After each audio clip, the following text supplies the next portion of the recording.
Audiobook do Livro dos Espíritos. Introdução, item 12.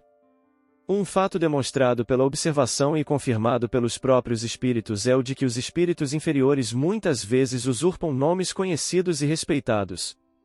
Quem pode, pois, afirmar que os que dizem ter sido, por exemplo, Sócrates, Júlio César, Carlos Magno, Fénelon, Napoleão, Washington, etc., tenham realmente animado essas personagens?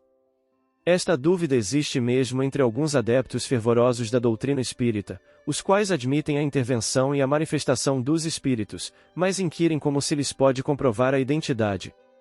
Semelhante prova é, de fato, bem difícil de produzir-se. Conquanto, porém, não o possa ser de modo tão autêntico como por uma certidão de registro civil, pode-o ao menos por presunção, segundo certos indícios. Quando se manifesta o espírito de alguém que conhecemos pessoalmente, de um parente ou de um amigo, por exemplo, mormente-se há pouco tempo que morreu, sucede geralmente que sua linguagem se revela de perfeito acordo com o caráter que tinha aos nossos olhos, quando vivo.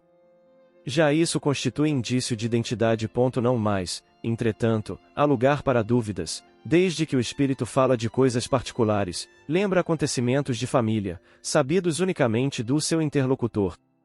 Um filho não se enganará, de certo, com a linguagem de seu pai ou de sua mãe, nem pais haverá que se equivoquem quanto à de um filho. Neste gênero de evocações, passam-se às vezes coisas íntimas verdadeiramente empolgantes, de natureza a convencerem o maior incrédulo. O mais obstinado cético fica, não raro, aterrado com as inesperadas revelações que lhe são feitas.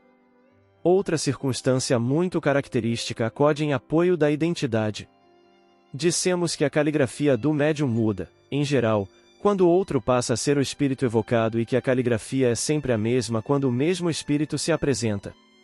Tem-se verificado inúmeras vezes, sobretudo se trata de pessoas mortas recentemente, que a escrita denota flagrante semelhança com a dessa pessoa em vida. As assinaturas se hão obtido de exatidão perfeita.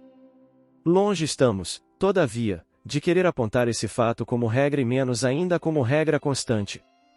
Mencionamo-lo apenas como digno de nota. Só os espíritos que atingiram certo grau de purificação se acham libertos de toda influência corporal. Quando ainda não estão completamente desmaterializados, é a expressão de que usam, conservam a maior parte das ideias, dos pendores e até das manias que tinham na terra, o que também constitui um meio de reconhecimento, ao qual igualmente se chega por uma imensidade de fatos minuciosos, que só uma observação acurada e detida pode revelar. Vêem-se escritores a discutir suas próprias obras ou doutrinas, a aprovar ou condenar certas partes delas, outros a lembrar circunstâncias ignoradas, ou quase desconhecidas de suas vidas ou de suas mortes, toda a sorte de particularidades, enfim, que são, quando nada, provas morais de identidade, únicas e invocáveis, tratando-se de coisas abstratas. Ora, se a identidade de um espírito evocado pode, até certo ponto, ser estabelecida em alguns casos, razão não há para que não o seja em outros, e se, com relação a pessoas, cuja morte data de muito tempo, não se tem os mesmos meios de verificação, resta sempre o da linguagem e do caráter, porquanto, inquestionavelmente, o espírito de um homem de bem não falará como o de um perverso ou de um devasso. Quanto aos espíritos que se apropriam de nomes respeitáveis, esses se traem logo pela linguagem que empregam e pelas máximas que formulam. Um que se dissesse Fénelon, por exemplo, e que, ainda quando apenas acidentalmente ofendesse o bom senso e a moral, mostraria, por esse simples fato, o embuste. Se, ao contrário, forem sempre puros os pensamentos que exprima, sem contradições e constantemente à altura do caráter de Fénelon, não há motivo para que se duvide da sua identidade. De outra forma, havíamos de supor que um espírito que só prega o bem é capaz de mentir conscientemente, ainda mais, sem utilidade alguma. A experiência nos ensina que os espíritos da mesma categoria, do mesmo caráter e possuídos dos mesmos sentimentos formam grupos e famílias. Ora, incalculável é o número dos espíritos e longe estamos de conhecê-los a todos, a maior parte deles não tem mesmo nomes para nós. Nada, pois, impede que um espírito da categoria de Fénelon venha em seu lugar, muitas vezes até como seu mandatário. Apresenta-se então com o seu nome, porque ele é idêntico e pode substituí-lo e ainda porque precisamos de um nome para fixar as nossas ideias. Mas, que importa, afinal, seja um espírito, realmente ou não, o de Fenelon? Desde que tudo o que ele diz é bom e que fala como teria feito o próprio Fenelon, é um bom espírito. Indiferente é o nome pelo qual se dá a conhecer, não passando muitas vezes de um meio de que lança a mão para nos fixar as ideias. O mesmo, entretanto, não é admissível nas evocações íntimas, mas, aí, como dissemos há pouco, se consegue estabelecer a identidade por provas de certo modo patentes. Inegavelmente a substituição dos espíritos pode dar lugar a uma porção de equívocos, ocasionar erros, a miúde, mistificações.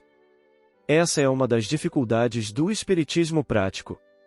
Nunca, porém, dissemos que esta ciência fosse fácil, nem que se pudesse aprendê-la brincando, o que, aliás, não é possível, qualquer que seja a ciência.